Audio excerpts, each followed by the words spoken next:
Dear students, last lecture में हमने motion और उसकी टाइप्स के बारे में डिस्कस किया। जो आज की हमारी वीडियो है वो डिस्टेंस और डिस्प्लेसमेंट के ऊपर बेस्ड है। आज की वीडियो में हमने डिस्टेंस और डिस्प्लेसमेंट के बारे में जानना है और इसके डिफरेंसेस के बारे में पता करेंगे कि डिस्टेंस और डिस्प्लेसमेंट की क्या क्या डिफरेंसेस भी होते हैं। अब हम शुरू करते हैं अपनी वीडियो को। सबसे पहले डिस्टेंस को डिस्कस करेंगे। अगर हम डिस्टेंस की डेफिनेशन के बारे में बात करें, इसकी डेफिनेशन क्या कहती है? The path carried by an object in its entire journey. एक ऐसा रास्ता जो तय करता है कोई भी ऑब्जेक्ट अपने पूरे सफर में। अगर हम इसको थोड़ी सिंपल लैंग्वेज में समझने की कोशिश करें तो ये डेफिनेशन क्या कहती है कि अगर कोई भी आदमी एक जगह से कोई दूसरी जगह जा रहा है तो उसने कितना सफर तय किया उसको बोलेंगे हम डिस्टेंस कहेंगे। अगर हम इसको थोड़ा और इलेबोरेट करके अगर हम इसको और समझने की कोशिश करें तो हम एक एग्जाम्पल की मदद लेंगे। इस एग्जाम्पल में अगर हम बात करें तो हम ये चीज़ यहाँ पे मानते हैं कि अगर हम किसी एक आदमी को राजौरी से जम्मू जाने के लिए कहते हैं कि भाई तुमने राजौरी से कहाँ जाना है, तुमने जम्मू जाना है, तो वो जो आदमी होगा ये उसके ऊपर डिपेंड करेगा कि वो कौन सा रास्ता तय करता है। अब राजौरी से जम्मू जाने का कालाकोट का भी रास्ता है, नौशहरा का भी है और कोटरंका का भी है। अब वो क्या करेगा, या तो कालाकोट वाले रास्ते से जा सकता है या नौशहरे वाले से या कोटरंका से। ये उसकी अपनी चॉइस है, वो जिस मर्जी रास्ते से जाए। अब हम मान लेते हैं कि उसका कोई रिलेटिव कालाकोट में रह रहा है तो वो प्रेफर करेगा कालाकोट वाले रास्ते से जम्मू जाने के लिए। तो क्योंकि लास्ट गोल हमारा है कि हमने कहाँ पहुंचना है, जम्मू पहुंचना है। कि भाई तुम जिस मर्जी रास्ते से जाओ मगर तुमने पहुंचना कहाँ है, जम्मू पहुंचना है। तो इस चीज को कहा जाता है डिस्टेंस। जो पाथ उसने कैरी किया किसी ऑब्जेक्ट ने अपने सफर में राजौरी से लेकर जम्मू तक, उसको क्या कहा जाता है, डिस्टेंस कहा जाता है। हम मान लेते हैं कि राजौरी से जो जम्मू वो कालाकोट के रास्ते से गया तो उसको कितना लगा, उसको 150 किलोमीटर लगा। वो 150 किलोमीटर उसका क्या हो गया, डिस्टेंस हो गया। इसी के मुताबिक अगर हम डिस्प्लेसमेंट की बात करें तो डिस्प्लेसमेंट क्या कहती है?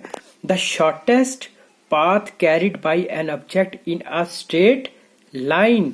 जो सबसे छोटा पाथ होगा, ठीक है, जो वो क्या करेगा, कैरी करेगा, ठीक है, कौन, ऑब्जेक्ट किसी एक स्ट्रेट लाइन में। अगर हम इसी एग्जाम्पल को यहाँ पे लेकर देखें तो अगर हम उस आदमी को कहते हैं कि भाई तुमने जम्मू जाना है मगर तुमने जम्मू अपनी मर्जी से नहीं जाना, तुम अपने चॉइस का रास्ता उस पर तुम चूज नहीं कर सकते, तुमने नौशहरे वाले रास्ते से जाना है क्योंकि वो नौशहरे वाला रास्ता तुम्हारे लिए अच्छा होगा, ठीक है। तो वो क्या होगा कि इस केस में हमने उसको डायरेक्शन बताई है कि भाई तुमने इस डायरेक्शन से कहाँ जाना है, जम्मू जाना है, भाई तुमने इस रास्ते से तुमने जम्मू जाना है। तो इस चीज को क्या कहा जाता है, डिस्प्लेसमेंट। द शॉर्टेस्ट पाथ जो सबसे छोटा जो पाथ होगा जो कोई भी ऑब्जेक्ट जो है जो अपने सफर में अपनी जर्नी में तय करेगा, दैट इज उसको क्या कहा जाता है, डिस्प्लेसमेंट।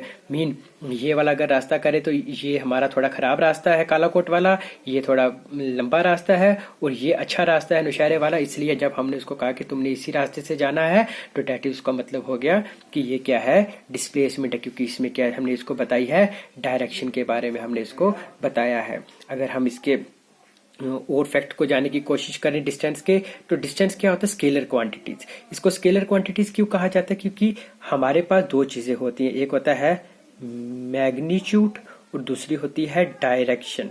अगर मैंने आपको डिस्टेंस की बात की तो डिस्टेंस में मैंने आपको यहाँ पे बताया कि यहाँ पे हमने इसको कोई डायरेक्शन के बारे में नहीं बताया कि भाई तुमने किस रास्ते से जम्मू जाना है। डिस्टेंस में हमने उसको नहीं बताया, उसको हमने कहा कि तुम जिस भी रास्ते को चूज करो कि तुम कर सकते हो, तुम्हारी अपनी चॉइस है, मगर तुमने अल्टीमेटली कहाँ पहुंचना है, जम्मू पहुंचना है। इसका मतलब है कि यहाँ पे डायरेक्शन नहीं दी गई मगर मैग्नीट्यूड यहाँ पे दिया गया है। क्यों? क्योंकि अगर वो कालाकोट के रास्ते से गया तो उसने कितना रास्ता तय किया, 150 किलोमीटर। और ये जो 150 किलोमीटर में जो 150 होता है इसको हम क्या बोलते हैं, मैग्नीट्यूड कहा जाता है। अगर वो कोटरंका वाले रास्ते से जाता है तो 200 किलोमीटर जो था, तो 200 जो होता है इसको मैग्नीट्यूड कहा जाता है। इसने मैग्नीट्यूड तो कवर किया मगर इसमें डायरेक्शन के बारे में नहीं दिया गया था, इसकी अपनी चॉइस थी, इसलिए तो डिस्टेंस को स्केलर क्वांटिटी कहा जाता है। अगर हम डिस्प्लेसमेंट की बात की जाए तो डिस्प्लेसमेंट को वेक्टर क्वांटिटी कहा जाता है। क्यों? क्योंकि इसमें हमने क्या, इसमें मैग्नीट्यूड तो है भाई तुमने निशारे के साइड से जाना है तो मैग्नीट्यूड तो दिया हुआ 150, मगर इसमें डायरेक्शन भी दी हुई है। क्यों? क्योंकि हमने उसको पर्टिकुलरली कहा है कि भाई तुमने रजौरी से जम्मू जाना है तो निशारे वाले रास्ते से जाना है और किसी रास्ते को तुमने चूज नहीं करना। तो ये हमारे पास क्या हो गई, इसमें मैग्नीट्यूड और डायरेक्शन दोनों दी गई है, इसलिए ये क्या हो गई, वेक्टर क्वांटिटी। दोनों की एसआई यूनिट की बात करें तो जो डिस्टेंस है, डिस्टेंस का एसआई यूनिट भी मीटर होता है और जो डिस्प्लेसमेंट है उसका ऐसा यूनिट भी मीटर होता है। मीन ये हमारे पास मेजरिंग यूनिट होता है। तीसरी बात करें तो जो डिस्टेंस होता है वो ऑलवेज पॉजिटिव होता है। ऑलवेज पॉजिटिव का मतलब क्या है कि जब हमने इसको राजौरी से जम्मू जाने के लिए कहा तो ये कोई ना कोई सफर तय करेगा। मीन कोई कुछ ना कुछ ये डिस्टेंस कवर करेगा। मीन ये अगर कालाकोट की साइड से गया तब भी ये 150 करेगा, निशारे की साइड से गया तब भी 150 करेगा, कोटरंग का साइड से करेगा तब भी 150 किलोमीटर करेगा। मीन कुछ ना कुछ डिस्टेंस कवर करेगा ही करेगा और वो जो वैल्यू होगी हमेशा किस में होगी, पॉजिटिव में होगी। इसलिए हम कहते हैं कि जो डिस्टेंस जो होता है ये हमेशा पॉजिटिव होता है। अगर हम डिस्प्लेसमेंट की बात करें तो डिस्प्लेसमेंट पॉजिटिव भी होता है, नेगेटिव भी होता है और जीरो भी होता है। अब पॉजिटिव कैसे हो गया कि भाई जैसे ऊपर वाले केस में मैंने बताया कि उसको रजौरी से जम्मू जाना है तो वो निशारे वाली साइड से जाएगा तो 150 किलोमीटर उसने तय किया, डेट इज पॉजिटिव। भाई उसने जितना हमने कहा उतना उसने किया, सफर तय किया। और नेगेटिव कैसे होगा कि अगर हमने उसको रजौरी से जम्मू जाने के लिए कहा मगर वो जम्मू नहीं गया, वो चला गया